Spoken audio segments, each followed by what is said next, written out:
Welcome to the You Empowered podcast with your host, Justine Jetty.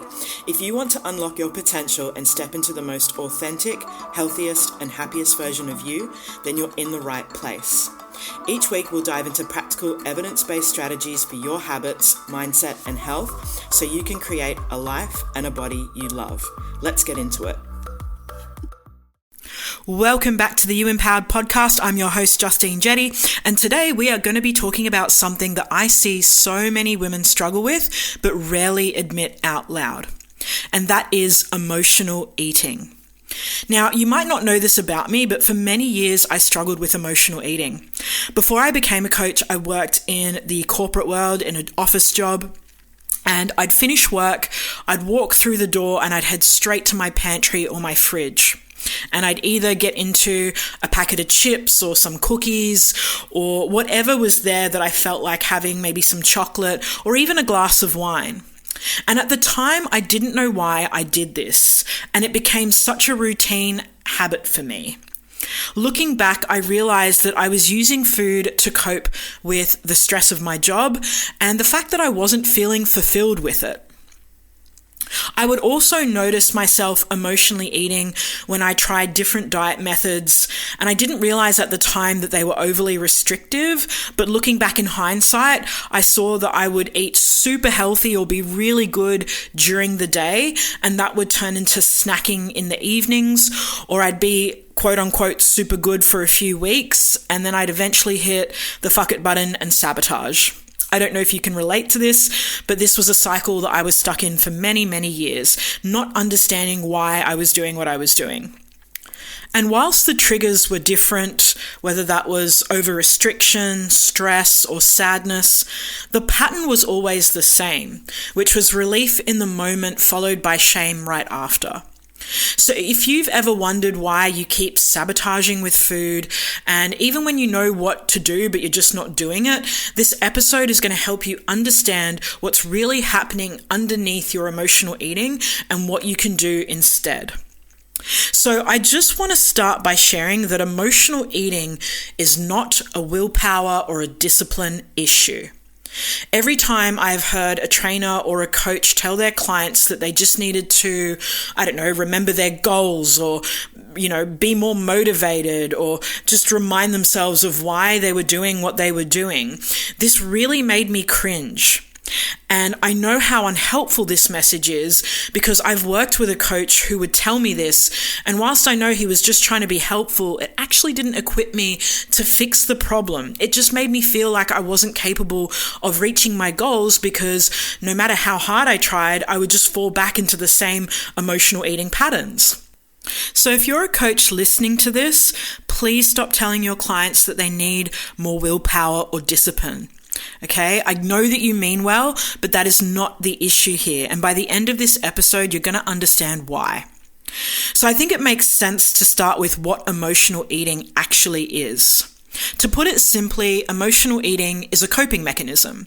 You're using food to cope with your emotions.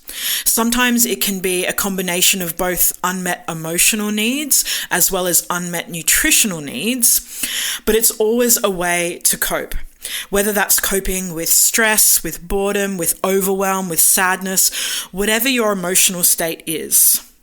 So it makes sense then that in order to break this cycle of emotional eating and this pattern of turning to food to cope, that you need to look at what is triggering you to emotionally eat in the first place.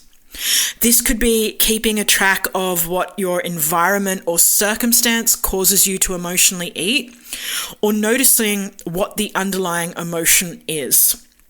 So for me, it was when I got home from work, I was feeling stressed. That was the trigger or the environment that was creating that pattern for me where I turned to food to cope. So over time, you will be able to see the emotional triggers that cause you to emotionally eat, and you can address them once you identify them.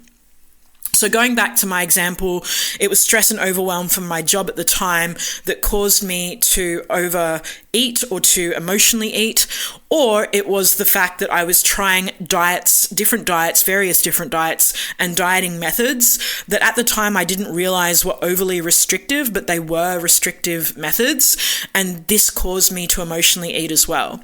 So right there were my two triggers, was a stressful work environment and overwhelm from my job when I was in the corporate space, and being overly restrictive with my food.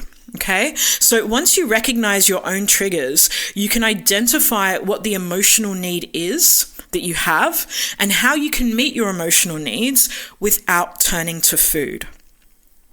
So if you're stressed, this could look like, doing 10 minutes of breath work when you get home, or calling a loved one, or doing some meditation, or even just going for a walk.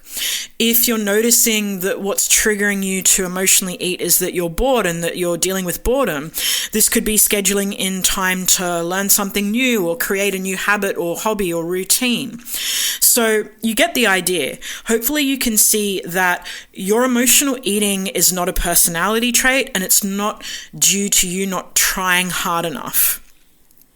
So I want to leave you with 3 practices that have helped me to break out of this cycle, not just so that I could lose the weight, but so that I could keep it off and I could manage my stress better and be more attuned to my well-being needs. And these same 3 practices have helped hundreds of women that I've coached to also break free of emotional eating for good as well. So starting with the first practical step that I recommend. When you first notice the urge to emotionally eat, whatever time of day that is, I want you to set a 10-minute timer to distract yourself.